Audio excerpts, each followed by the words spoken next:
Hello guys, welcome to Upastapana YouTube channel. This is Muralidhar Jadi.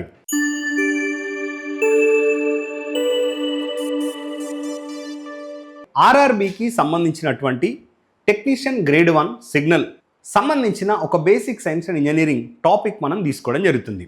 So టాపిక్లోకి enter అయ్యే ముందు RRB technician grade 1కి సంబంధించిన courses ఏమేమి ఉన్నాయి, సో ఆ కోర్సెస్లో సబ్జెక్ట్స్ ఎవరెవరు డీల్ చేస్తున్నారు ఒకసారి నేను మాట్లాడతాను. మన దగ్గర ఉపస్థాపన ఇన్స్టిట్యూషన్లో ఆర్ఆర్బీ టెక్నీషియన్ గ్రేడ్ 1కి సంబంధించి 2 కోర్సెస్ లాంచ్ చేశాం. ఒకటి ఫుల్ కోర్స్, ఇంకోటి బేసిక్ సైన్స్ అండ్ ఇంజనీరింగ్. కొందరు only basic science and engineering subject expect చేస్తున్నారు కాబట్టి వాళ్ళకు only basic science and engineering సపరేట్గా ఇస్తున్నాం. మరికొందరు ఆస్పిరెంట్స్ ఫుల్ కోర్స్ ఎక్స్పెక్ట్ చేస్తున్నారు కాబట్టి ఫుల్ కోర్స్ ఇచ్చాం. ఫుల్ కోర్స్లో basic science and engineering subject వచ్చి మురళీధర్ సార్ తీసుకుంటారు, అనగా నేను డీల్ చేస్తాను.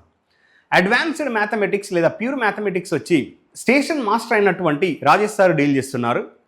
అదేవిధంగా reasoning full length syllabus assistant loco pilot అయినటువంటి సతీష్ సార్ డీల్ చేస్తున్నారు. సో కంప్యూటర్ వచ్చి వేరే సార్ డీల్ చేస్తున్నారు. సో మిగిలిన సిలబస్ కూడా మేము త్వరలో అప్లోడ్ చేస్తాం. ఈ విధంగా ఫుల్ కోర్స్ అండ్ అదేవిధంగా only basic science and engineering కోర్స్ని ఇంట్రొడ్యూస్ చేశాం. సో ఈ విధంగా 2 కోర్స్ అనేటిది లాంచ్ చేశాం యాజ్ పర్ యువర్ రిక్వైర్మెంట్. మీకు ఒకవేళ ఇంట్రెస్ట్ ఉన్నట్లయితే మా ఉపస్థాపన ఇన్స్టిట్యూట్ యాప్కి వెళ్ళి విజిట్ చేయండి, మా వీడియోస్ చూడండి, లైక్ డెమో వీడియోస్. లేదు అని అంటే సార్ మేము ఇక్కడే చూస్తాం యూట్యూబ్లో అంటే యూట్యూబ్లో కూడా వీడియోస్ డెమోస్ చూసి మీరు క్లాసెస్ పర్చేజ్ చేసుకోవచ్చు. సో ఇంట్రెస్ట్ ఉన్న ఆస్పిరెంట్స్ ఇక్కడ స్క్రోల్ అవుతున్న నంబర్స్కి కాల్ చేయండి. రిగార్డింగ్ కోర్సు కావచ్చు, సబ్జెక్ట్ కావచ్చు, అడ్మిషన్ కావచ్చు, మా మేనేజ్మెంట్ మీకు రెస్పాన్స్ ఇస్తుంది. ఓకే, ఇప్పుడు మనం టాపిక్లోకి ఎంటర్ అవుదాం. టాపిక్ ఏంటిది? Concept of generator. అసలు జనరేటర్ ఎందుకు వస్తుంది సార్ మాకని మీ doubt. Electromagnetism, electromagnetic induction, magnetic సర్క్యూట్స్లో ఇదొక టాపిక్. ఇది చాలా పెద్ద టాపిక్. ఎలక్ట్రోమాగ్నెటిజం చాలా లెంతీ టాపిక్, కేర్ఫుల్గా గుర్తుపెట్టుకోండి. మీకు ఇచ్చిన బేసిక్ సైన్స్ అండ్ ఇంజనీరింగ్లో లెంతియెస్ట్ టాపిక్ అంటే ఇదే. సో మీరు సోర్స్ చూజ్ చేసుకునే ముందు జనరల్ ఫిజిక్స్ వేరు, ఇక్కడ ఇచ్చిన ఫిజిక్స్ వేరు. General physics basic science and engineering కాదు. Basic science and engineering is different from general physics. General physics ఉంది, బట్ యూనిట్స్ అండ్ డైమెన్షన్స్, అదేవిధంగా mass, weight, density, speed, velocity and kinetic energy, potential energy, అదేవిధంగా మనకు heat, ఈ topics మాత్రమే. ఇందులో sound లేదు, ఇందులో ఆప్టికల్స్ లేవు, ఇంకా డిఫరెంట్ టాపిక్స్ ఏవీ లేవు. సో దాంతోపాటు ఇవన్నీ ఉన్నాయి కాబట్టి కేర్ఫుల్గా మీరు చూజ్ చేసుకునే సోర్స్ అనేది చాలా క్లియర్గా ఉండాలి. What is the meaning of generator? ఇదొక బ్లాక్ అనుకుందాం, ఇదొక డివైస్ అనుకుందాం, ఇదొక జనరేటర్. సో జనరేటర్ ఏం చేస్తుంది? మెకానికల్ ఎనర్జీని ఎలక్ట్రికల్ ఎనర్జీలోకి కన్వర్ట్ చేస్తుంది. అంటే బ్రదర్, మెకానికల్ ఎనర్జీ అంటే మనం తెలుగులో ఏమని పిలుస్తాం? యాంత్రిక శక్తి. అసలు యాంత్రిక శక్తి అంటే ఏంటిది అవన్నీ మనం క్లియర్గా చూద్దాం. మీరేం వరి కాకండి, బిగినింగ్ నుండి వెళ్దాం. ఫస్ట్ ఆఫ్ ఆల్ ఫోకస్ చేయండి. సో మెకానికల్ ఎనర్జీ నుండి ఎలక్ట్రికల్ ఎనర్జీకి కన్వర్ట్ చేసేదే ఎలక్ట్రికల్ ఎనర్జీకి కన్వర్ట్ చేసేదే మనం ఏమంటున్నాం? సింపుల్ ఎలక్ట్రికల్ ఎనర్జీని ఈఈ అని తీసుకుంటున్నాం, మెకానికల్ ఎనర్జీని ఎంఈ అని తీసుకుంటున్నాం. So generator it is able to convert mechanical energy into electrical energy. That means అంటే యాంత్రిక శక్తిని విద్యుత్ శక్తిగా మార్చబడేదే ఎవరు అంటే ఒక జనరేటర్. ఇది బిగినింగ్ మాత్రమే. మీరు ఎండ్ ఆఫ్ ది అంటే వీడియో ఎండింగ్ అయ్యేంత వరకు చూడండి. సరే ఏ విధంగా జరుగుతుంది ఏంటి అని తొందరపడకండి. ఫస్ట్ వీడియో పూర్తిగా చూడండి, you will get more clarity. ఇక్కడ ఇన్సైడ్ ఏం జరుగుతుంది? ఇది జనరేటర్లో ఇన్సైడ్ ఏముందో మనకు తెలియదు, మనం బయటనే చూస్తున్నాం. మెకానికల్ ఎనర్జీ, ఎలక్ట్రికల్ ఎనర్జీ, యాంత్రిక శక్తి, విద్యుత్ శక్తి. మెకానికల్ ఎనర్జీ అంటే రొటేషన్ కాదా? Yes, rotation. మీరు ఇంజిన్ తీసుకోండి, మీరు విలేజెస్లో చూస్తే ఆ షాఫ్ట్కి మనం ఏం చేస్తున్నాం అనంటే ఒకటి బెల్ట్ కనెక్ట్ చేస్తున్నాం. బెల్ట్ కనెక్ట్ చేసి మనం దాన్ని తిప్పుతున్నాం. సో తిప్పుతున్నప్పుడు ఏమవుతుంది? రొటేషన్. ఎవరు రొటేట్ అవుతున్నారు? కండక్టర్స్. సో ఆ విధంగా రొటేషన్ అనేది యాంత్రిక శక్తి. అందులో ఈఎంఎఫ్ ఇండ్యూస్ అయ్యింది ఉంటుంది చూసారా, అది ఎలక్ట్రికల్ ఎనర్జీ. సో అది ఏ విధంగా జరుగుతుందో ఒకసారి చూద్దాం. సో స్టేట్మెంట్ ఇస్తున్నాను ఇక్కడ. Generator converts mechanical energy into electrical energy. Therefore generator is called as energy conversion device. Called as an called as an energy conversion device. ఏమని పిలుస్తున్నాం?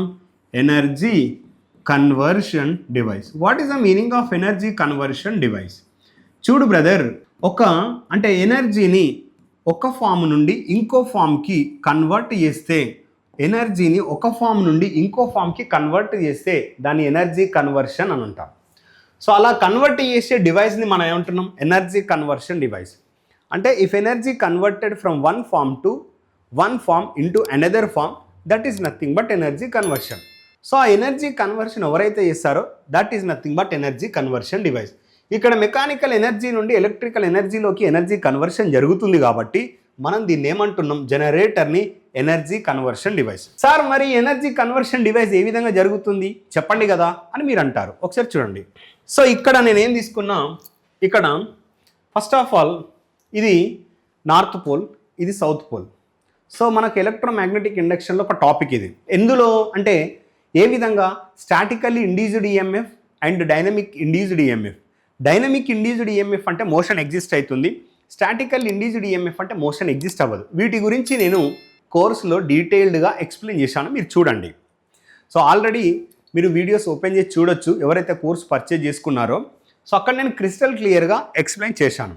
అయితే so what is statistical induced EMF, what is dynamic induced EMF? ఇది dynamic induced EMF అంటాం. So ఎందుకు rotation ఏంటిది ఇదంతా మనం కోర్సులో డిస్కస్ చేసినాం. ఇది ఓన్లీ ఎవరైతే ఆస్పిరెంట్స్ కోర్స్ తీసుకోలేదో వాళ్ళకి ఇది అర్థం కావడం కోసమే మనం ఇస్తున్నాం. అయితే బ్రదర్, డైనమిక్ ఇండ్యూస్డ్ ఈఎంఎఫ్లో మనం ఏం చేస్తున్నామంటే రొటేషన్ కల్పిస్తున్నాం కండక్టర్కి. రొటేషన్ అంటే ఏంటిది? మోషన్. మోషన్ అంటే ఏంటిది? మూమెంట్. సో ఈ కండక్టర్కి దీన్నే మనం ఏమని పిలుస్తున్నాం? కండక్టర్. బ్రదర్, కండక్టర్ని మనం కాయిల్ అని కూడా పిలుస్తాం. అంటే కండక్టర్ని మనం ఏమని పిలుస్తాం? కాయిల్. కానీ ఎలక్ట్రికల్ మషిన్స్లో అంటే జనరల్గా మనం ఏ విధంగా పిలుస్తామంటే ఆర్మేచర్ అంటాం. ఆర్మేచర్ అంటే ఇదేదో డిఫరెంట్ వర్డ్ కాదు.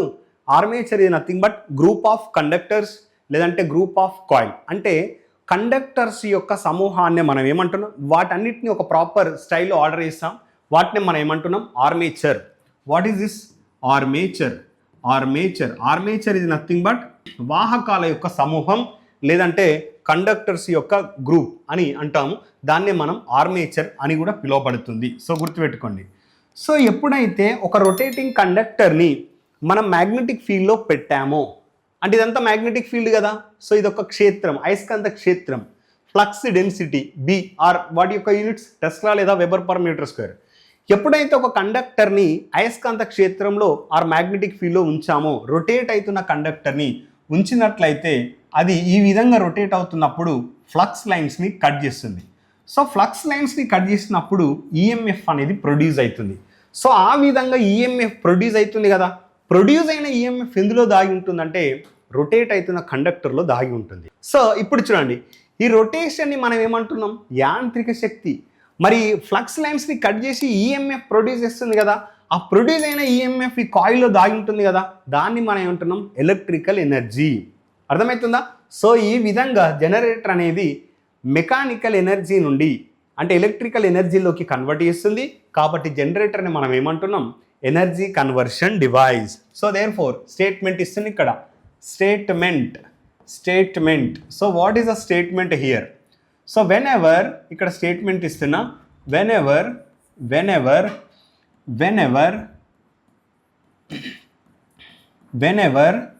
rotating conductor placed in a magnetic field. rotating conductor అంటే ఒక తిరుగుతున్న conductor. rotating conductor placed in a magnetic field. placed in a magnetic field. then it cuts flux lines or flux density lines. it cuts flux lines and EMF induced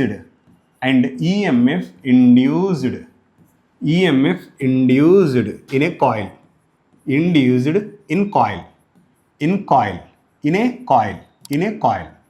so ఈ విధంగా EMF induce అవుతుంది. So దీన్నే మనం ఏమంటున్నాం? Concept of generator. So ఇక్కడ brother rotating conductor అంటే ఏంటిది? యాంత్రిక శక్తి. మరి ఈఎంఎఫ్ ఇండ్యూస్ అయింది కదా కాయిల్లో, దాన్ని ఏమంటున్నాం? Electrical energy. మరి యాక్చువల్గా ఇదంతా జరుగుతుంది కదా, యాక్చువల్గా మనం మ్యాథమెటికల్ ఈక్వేషన్ ఏ విధంగా చూపిస్తాం, మ్యాథమెటికల్ ఈక్వేషన్. సో మరి థియరిటికల్గా మనం చెప్పినాం, మరి మ్యాథమెటికల్గా కూడా మనం ప్రూవ్ చేయాలి కదా. సో మ్యాథమెటికల్గా ఎలాంటి క్వశ్చన్స్ వస్తాయి, మ్యాథమెటికల్ ఈక్వేషన్ ఆఫ్ జనరేటర్ అంటే జనరేటర్కి సంబంధించిన మ్యాథమెటికల్ ఈక్వేషన్ ఏంటిది.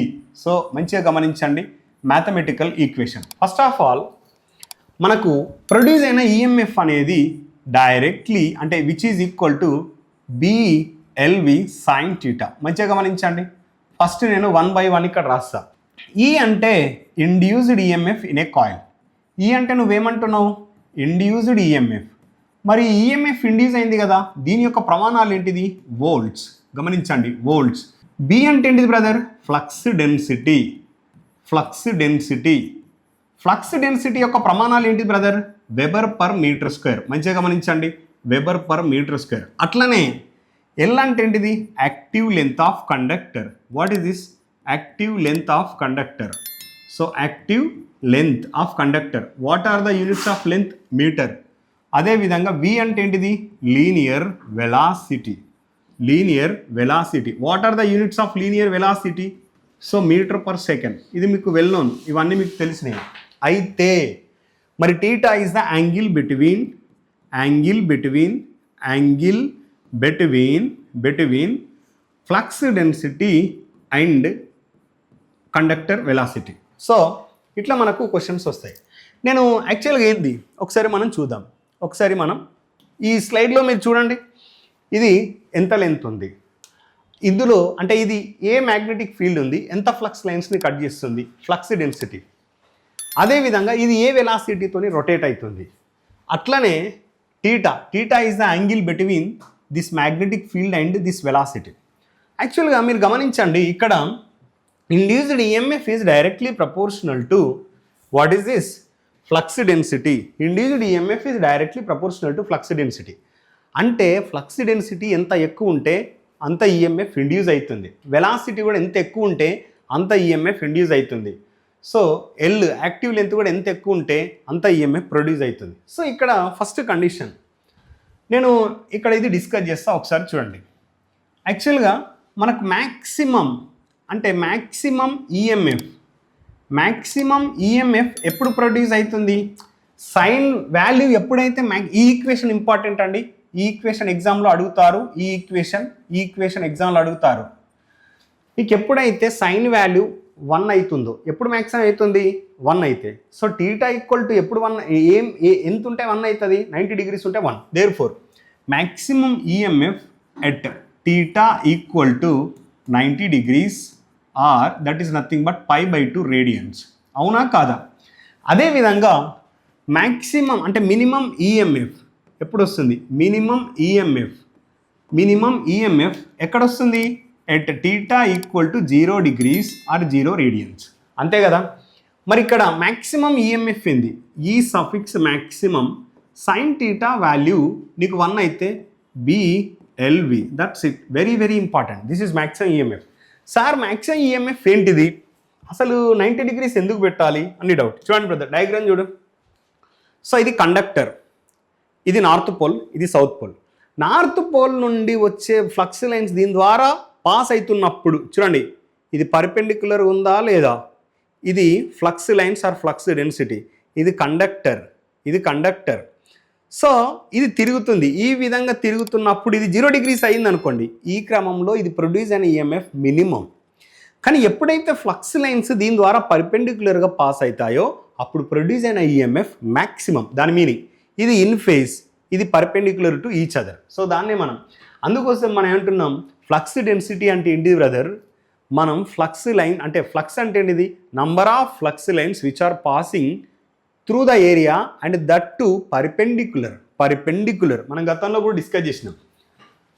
సో ఈ విధంగా మనకు ఈఎంఎఫ్ అనేది ప్రొడ్యూస్ అవుతుంది. So therefore this maximum induced EMF equal to BLV. So ఈ మినిమం ఎంత ఉంటుంది, ఈ మినిమం ఈక్వల్ టు 0. సో గుర్తుపెట్టుకోండి. మరి మనం టీటా గురించి నేర్చుకున్నాం. ఇక్కడ చూడండి, నేను ఈ విధంగా ఇస్తాను. ఇక్కడ ఈ induced EMF equation BLV sine theta. BLV sine theta. మనం ఇన్పుట్కి అవుట్పుట్కి రిలేషన్ ఫ్రేమ్ చేద్దాం. సో ఇక్కడ ఈ ఉంది కదా, ఇది లీనియర్ వెలాసిటీ కదా, అంటే therefore induced EMF is directly proportional to linear velocity. అంటే ఇది ఇన్పుట్ కాదా, అంటే ఇది అవుట్పుట్ కాదా, దిస్ ఈజ్ అవుట్పుట్, అంటే ఇది ఇన్పుట్ కాదా, ఎస్ ఆర్ నో. అంటే what is the input here? Input అంటే వెలాసిటీ అంటే వేగమా కాదా? వేగం అంటే ఏంటి? రొటేషన్, తిరగడం, మనం తిప్పుతున్నాం కదా, అంటే దిస్ ఈజ్ యాంత్రిక శక్తియా కాదా, అంటే మెకానికల్ ఎనర్జీ. అంటే ఇది ఇండ్యూస్డ్ ఈఎంఎఫ్ అంటే ఇది ఎలక్ట్రికల్ క్వాంటిటీయా కాదా, అంటే ఎలక్ట్రికల్ క్వాంటిటీ అంటే ఎలక్ట్రికల్ ఎనర్జీయా కాదా. సో ఈ విధంగా మెకానికల్ ఎనర్జీ నుంచి ఎలక్ట్రికల్ ఎనర్జీలోకి కన్వర్ట్ చేస్తుంది. సో ఒక రూపం నుంచి శక్తిని ఒక రూపం నుంచి ఇంకో రూపంకి మార్చబడుతుంది కాబట్టి జనరేటర్ని ఏమని పిలుస్తున్నాం? Energy conversion device. ఏమని పిలుస్తాం? Energy conversion device. అయితే ఇది యాక్చువల్గా ఇదంతా మనం మాట్లాడేది ఏంది? ఇది ఒకటే మాట్లాడతాం, మెకానికల్ ఎనర్జీ నుంచి ఎలక్ట్రికల్ ఎనర్జీలోకి కన్వర్ట్ చేస్తుందని. ఫైన్, బాగానే ఉంది. కానీ ఇదంతా ఎవరు గుర్తుపెట్టుకుంటారు? మనం గుర్తుపెట్టుకోవాలి. ఇప్పుడు మీరు రైల్వేకి వెళ్తారు, రేపు రైల్వేకి వెళ్ళినప్పుడు ఇవన్నీ మనకు రైల్వే ఎగ్జామ్లో అన్ని ఐడియా ఉండాలి. ఎగ్జామ్లో ఐడియా ఉండాలి, అదేవిధంగా ప్రాక్టికల్గా కూడా ఐడియా ఉండాలి. కాబట్టి గుర్తుపెట్టుకోండి. సో ఈ విధంగా ఒక జనరేటర్ అనేది మెకానికల్ ఎనర్జీ నుంచి ఎలక్ట్రికల్ ఎనర్జీలోకి కన్వర్ట్ చేస్తుంది, అంటే మెకానికల్ ఎనర్జీ నుంచి ఎలక్ట్రికల్ ఎనర్జీకి కన్వర్ట్ చేస్తుంది. కాబట్టి ఇదంతా అనాలిసిస్ మనకు చాలా అవసరం. సో ఈ విధంగా మన ఉపస్థాపన ఇన్స్టిట్యూషన్ నుండి లోకల్ భాషలో అర్థమయ్యే విధంగా సబ్జెక్ట్ని మీకు క్రిస్టల్ క్లియర్గా ఎక్స్ప్లెనేషన్ ఇస్తున్నాం. సో నా సబ్జెక్ట్ ఒకటే కాదు, గ్రేడ్ 1కి సంబంధించిన ప్రతి ఒక్క సబ్జెక్ట్ మేము క్లియర్గా ఎక్స్ప్లెనేషన్ ఇస్తున్నాం. అంటే బైలింగ్వల్ ఎక్స్ప్లెనేషన్ ఇస్తున్నాం, ఇంగ్లీష్ అండ్ తెలుగు. సో ప్రతి ఒక్కటి మెమరైజ్ చేయకుండా, బట్టి కొట్టకుండా, సబ్జెక్ట్ మీకు నీట్గా అర్థమయ్యే విధంగా, ఎగ్జామ్లో క్లియర్గా పర్ఫామ్ చేసే విధంగా కాన్సెప్ట్ మీకు బిల్డప్ చేసి సో క్లాసెస్ అందిస్తున్నాం. సో ఎందుకు బట్టి కొట్టొద్దు? బట్టి కొడితే ఎల్లకాలం గుర్తుండదు. అంటే దట్టు ఒక 1 వీక్ గుర్తుంటుంది కావచ్చు, కానీ కాన్సెప్ట్ నేర్చుకొని మీరు కాన్సెప్ట్ బిల్డప్ చేసుకుంటే ఎలాంటి క్వశ్చన్ అయినా మీరు నేర్చుకోగలుగుతారు. కాబట్టి ఈ తరహాలో ఉపస్థాపన ఇన్స్టిట్యూషన్లో అందరూ ఫ్యాకల్టీ అడ్వాన్స్డ్ మ్యాథమెటిక్స్ కావచ్చు, అదేవిధంగా reasoning and basic science and engineering, me brain పైన ప్రెజర్ పడకుండా కాన్సెప్ట్స్ క్లియర్గా ఎక్స్ప్లెయిన్ చేస్తూ స్టూడెంట్స్కి సబ్జెక్ట్ అనేది అందిస్తున్నాం. అట్లనే ఒక టాపిక్ అయిపోయింది అని అంటే, ఒక మేజర్ టాపిక్ అయిపోయిందంటే ఆ టాపిక్కి సఫిషియంట్ ఎంసీక్యూస్ కూడా విత్ ఎక్స్ప్లెనేషన్ అనేది ప్రొవైడ్ చేస్తున్నాం. సో అదేవిధంగా మన ఉపస్థాపన ఇన్స్టిట్యూషన్ నుండి స్టూడెంట్స్కి ఒక టాపిక్ అయిపోయిన తర్వాత, లేదు అని అంటే ఒక క్లాస్ అయిపోయిన తర్వాత ఆ క్లాస్కి లేదా ఆ టాపిక్ సంబంధించిన మనం పీడిఎఫ్ అనేది కూడా ఇస్తున్నాం. అంటే మీకు రాయడం ఇబ్బంది అయినట్లయితే, కొంచెం స్మార్ట్గా మీరు అప్రోచ్ కావాలి, టైం సరిపోతలేదు అనుకుంటే ఆ పీడిఎఫ్స్ కూడా మీరు చదువుకోవచ్చు. సో ప్రతి క్లాస్కి, ప్రతి లెక్చర్కి మనం పీడిఎఫ్స్ అనేది ప్రొవైడ్ చేస్తున్నాం, మీరు అవి చూసుకోవచ్చు. ఒక సీక్వెన్స్ కూడా ఉంటుంది. అట్లనే మీకు పీడిఎఫ్, మీకు శాంపుల్ అర్థం కావాలి అని అంటే ఇక్కడ మేము ఈ పీడిఎఫ్ ఈరోజు ఈ వీడియోలో చేసిన సెషన్ని మనం పీడిఎఫ్ రూపంలో మీకు అందిస్తాము. సో మీరు దాన్ని ఒక శాంపుల్గా తీసుకోండి. మళ్ళీ మీరు మా ఛానల్కి వెళ్ళి ఉపస్థాపన ఇన్స్టిట్యూట్ యాప్కి వెళ్ళి విజిట్ చేయండి. మా వీడియో ఎక్స్ప్లెనేషన్ నచ్చినట్లయితే వీడియోని లైక్ చేయండి, అదేవిధంగా షేర్ చేయండి. ఫస్ట్ టైం మా ఛానల్ని విజిట్ చేసినట్లయితే సబ్స్క్రైబ్ చేయకుంటే ఛానల్ని ఖచ్చితంగా సబ్స్క్రైబ్ చేయండి. Thank you, all the best.